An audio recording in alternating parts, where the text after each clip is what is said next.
வணக்கம்ங்க, நான் உங்கள் வேல்முருகன். வணக்கங்க, கோமதி வேல்முருகன்.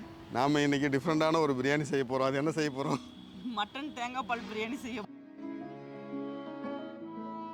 மட்டனை வேக வச்சு எடுத்துக்கிட்டுங்க, அப்புறம் பிரியாணி தாளிச்சிக்கலாம். மட்டன் எல்லாம் நம்ம ரைஸ் கூட போட்டோம்னா வேகாது. இப்போ தண்ணி ஊற்றி உப்பு போட்டாச்சுங்க. இது ஒரு 10 நிமிஷம் வேகட்டுங்க.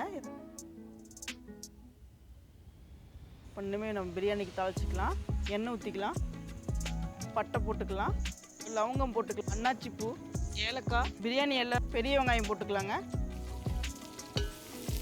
பச்சை மிளகாய். நல்லா பெரிய வெங்காயம் பாருங்கள், நல்லா ப்ரௌன் கலராக ஆகிடுச்சு. இப்போ நம்ம புதினா போட்டுக்கலாம். இப்போ நம்ம இஞ்சி பூண்டு பேஸ்ட்டு போட்டுக்கலாம். இஞ்சி பூண்டு பேஸ்ட் நல்லா பச்சை வாசம் போகிற வரைக்கும் வணக்கணுங்க. இப்போ நம்ம தக்காளி போட்டுக்கலாம். இப்போ பார்த்தீங்கன்னா இஞ்சி பூண்டு தக்காளி எல்லாம் நல்லா வணங்கிருச்சுங்க, நல்லா மணமாகவும் இருக்குது.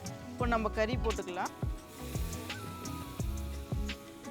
மிளகாத்தூள் 1 டீஸ்பூன் போட்டுக்கலாம். வீட்டில் நாம் அரைச்ச மசாலா, பிரியாணி மசாலா போடுறேங்க.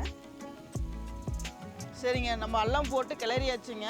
இப்போ நம்ம தேங்காய் பால் ஊற்றிக்கலாம். தேங்காய் பால் தேவையான அளவு தண்ணி ஊற்றிக்கலாங்க. நான் தேங்காய் பால் மட்டன் வேக வச்சு தண்ணியில் ஊற்றணும் போவோம். மறுபடியும் அந்த ஒரு ஜக்கு தான் வந்ததுங்க எனக்கு. இப்போ நான் ஒரு ஜக்கு தண்ணி ஊற்றிக்கிறேங்க. அதில் இப்போ நல்லா கொதி வந்தோடனே அரிசி போட்டு வேக வச்சு தம் போட்டோம்னா பிரியாணி ரெடி ஆயிருங்க.